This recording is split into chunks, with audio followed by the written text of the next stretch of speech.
All right, so I brought back the Versus series, the series where I compare different FGO servants to one another, starting with Galatea and Vlad, and I think that went pretty well. I think I voiced my opinions on that and gave my takes pretty well on that one. So I've seen a lot of people talking about Takasugi in comparison to people like Atalanta and Sei, and kind of talking about who is the best AOE quick archer. Now, they haven't been talking about Nightingale or Ilya. I kind of get why, because I don't think anybody really uses Ilya, but look, if you're that one guy and you're using Ilya, props to you, man. Like, I guess good on you for using Ilya, but it really is just between Takasugi, Atalanta, and then Sei over here.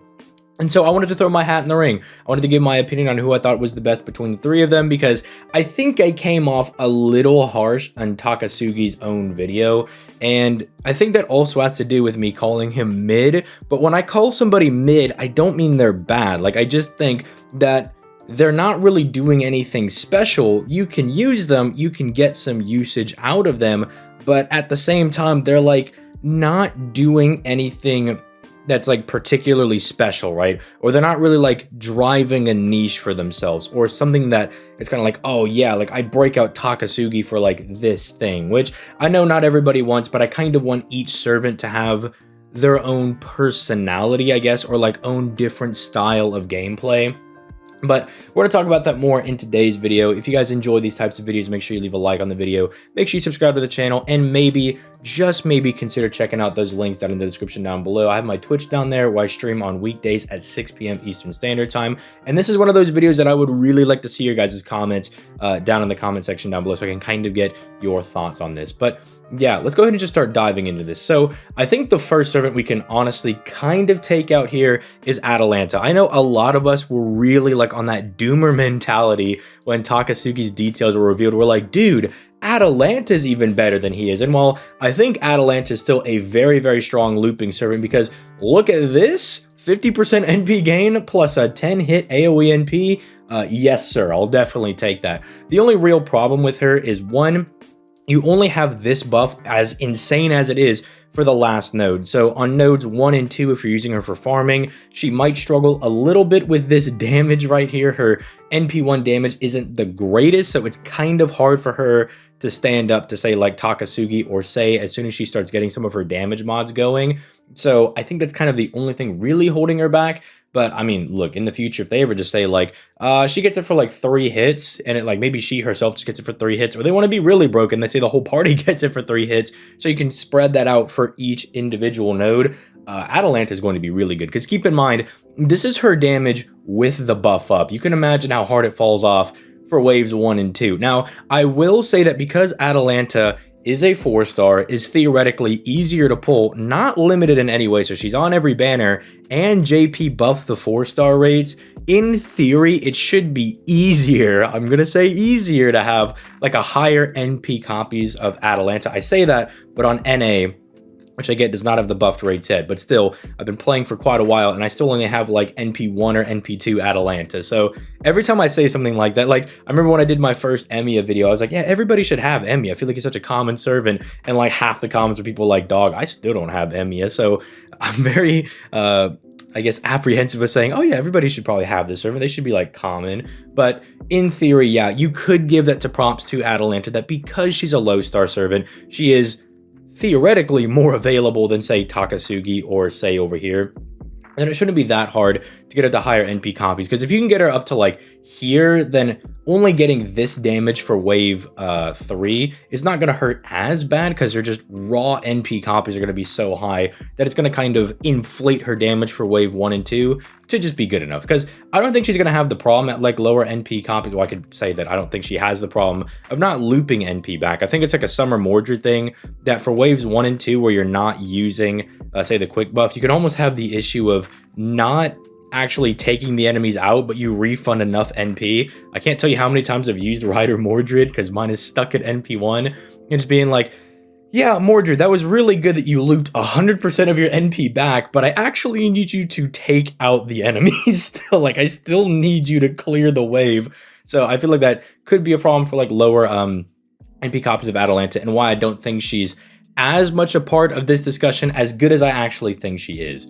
Now, I think we need to kind of talk about Takasugi. Let me like kind of give him a little refresher and do him a little bit more justice than I did in my video, because I was talking about how I think he could have used like a damage mod or something. The more I kind of thought about it, the more I was like, well, he does have a really, really strong crit niche. I mean, between his passives, his second skill, and his NP, he's got 94% crit damage when you fire the first NP, and because, you know, he's got 8 hits on here with decent enough NP gain, like decent enough NP gain to get him across the board with a 40% quick buff with the, where is it, over here, the 30% battery. That's enough to kind of get him across the finish line. If you could keep spamming that, your crit damage will be insane. I kind of am starting to think that instead of a damage mod, they just gave him the ability to just do insane general crits, right? And I like that he's got a split deck here between Buster and Quick, because as you guys may know, the normal caster Scotty gives you the quick crit damage, whereas the ruler Scotty gives you insane Buster crit damage, right? So he can kind of play with both versions of Scotty. So that's really, really neat. I like that they did that for him, and it made me appreciate him a little bit more.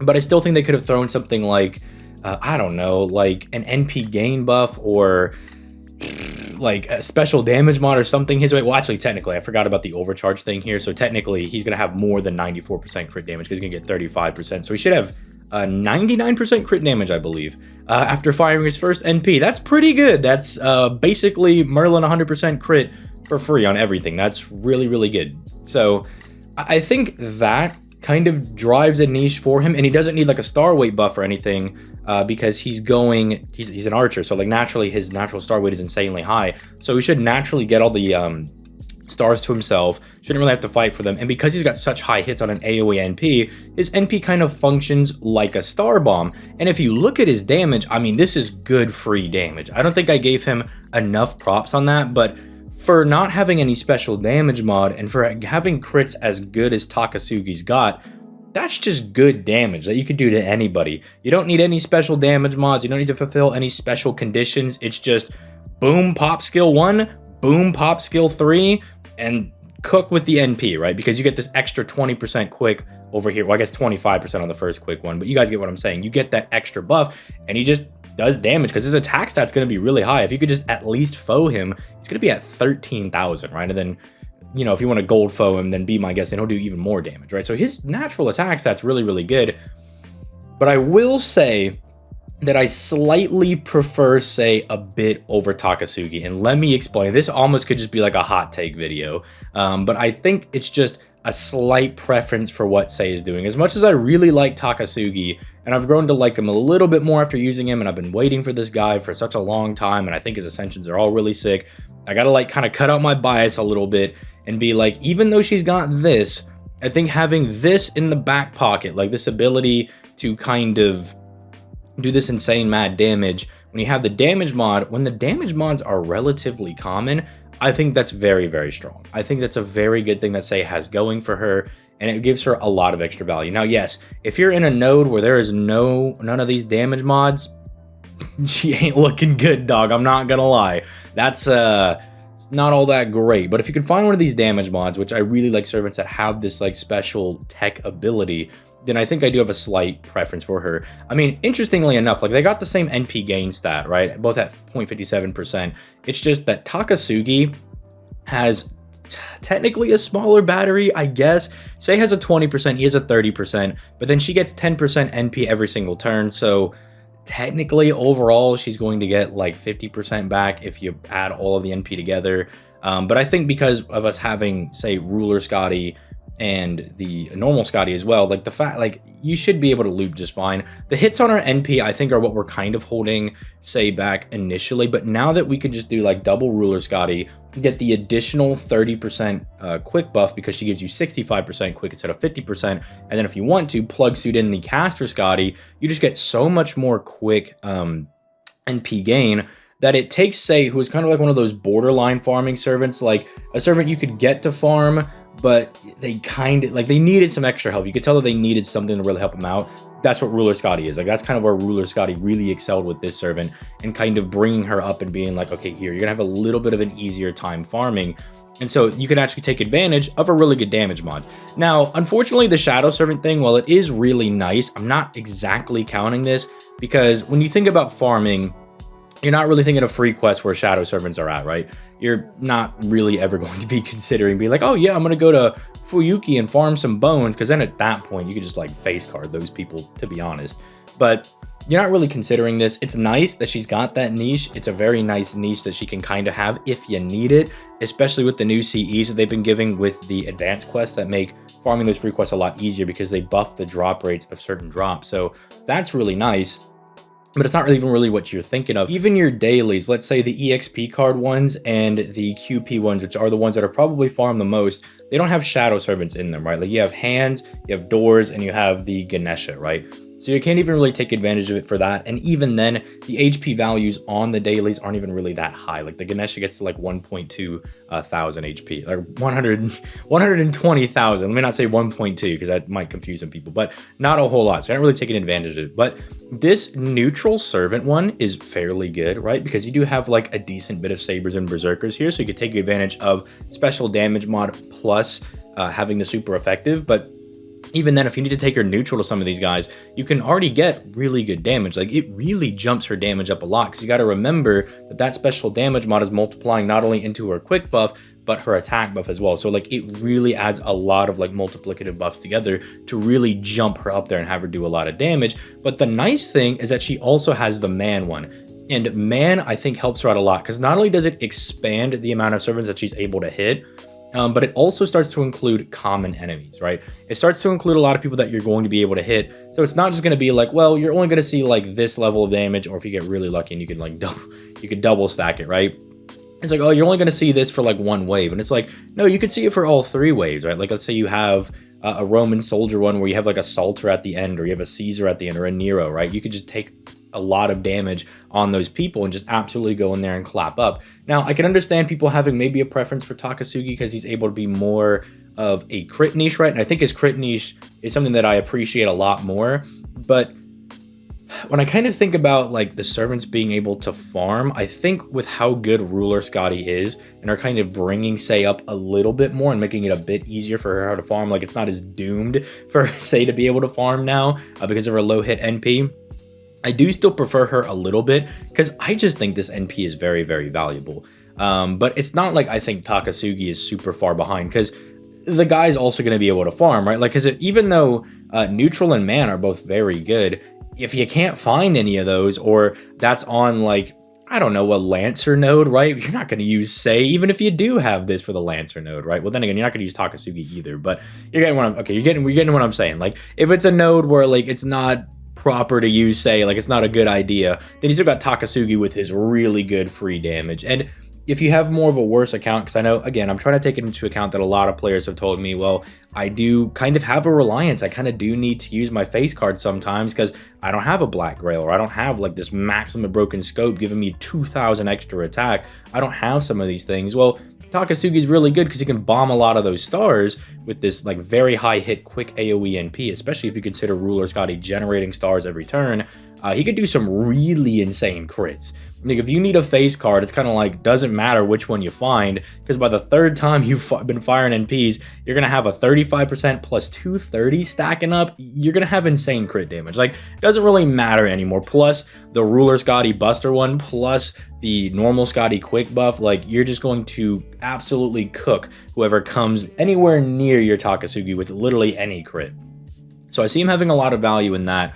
And maybe it's also me thinking of maybe a higher NP to Sei, because I think Sei is definitely one of those servants that benefits a lot from getting to NP2, because this is a really huge jump for her to be able to get to, whereas Takasugi's already kind of doing decent enough damage. But I don't know, I'd like to hear your guys' thoughts in the comments down below. It's like one of those things where I feel like I could be convinced that Takasugi is maybe a little bit better, but I do think I edge a little bit more to thinking that Sei is a little bit better. Like I think I just have a preference for that damage mod and that ability for her to really do some really nice damage on some pretty common guys. Again, man and neutral, you could maybe say this is a little bit more limited. It's just kind of like adding to her selection of people that she can hit. But this is very nice. Like these damage mods where you not only get to hit a lot of servants, but you also get to hit a lot of just normal guys that you're going to encounter, right? Like you're going to see these guys very commonly. I mean, Gouda events, I mean, you're always going to be fighting the what are they called? The Nobu people. I can't believe I forgot her name. I wanted to call her Nero because I was thinking of N, and then I saw Nero up here, but I was like, that's not Nero. That's not at all what that is. That is completely incorrect. But yeah, I'd love to hear your thoughts in the comments down below. It's just one of those things that, like, yeah, I understand why there's a lot of discourse going around right now because of Takasugi and Sei. Kind of, I think it's a very, like, neck and neck discussion you can really have. I don't think it's as bad as a lot of people being like, oh, Sei is infinitely better than Takasugi. I think he definitely has a spot. I think it's, like, if I was grading them, and this is not my official grading, let me just say this is not what I think they're at, but I think it would be like, Sei would be like a 7.5, let's say, and then like Takasugi would be like a 7, right? Like, I think it's really close. Like, I think it's somewhere around there. That's kind of what I like looking at it as. But again, maybe someone in the comments down below would be like, ZTL, you are a big gumbus dumbus. All right. So you know what? here's my research paper on why you're a big dummy. And I'll be like, all right, he cooked me. All right. I got absolutely cooked. But you know, let's try to keep it at least a little bit civil. I know we're all really passionate about the game. I love doing these discussion videos, which is why, again, I'm like, if there's anything you guys want me to discuss, drop it in the comments. I'll definitely talk about it, but let's try to keep it civil. But with all that being said, I'll see you guys in the next video. Peace. Late, guys.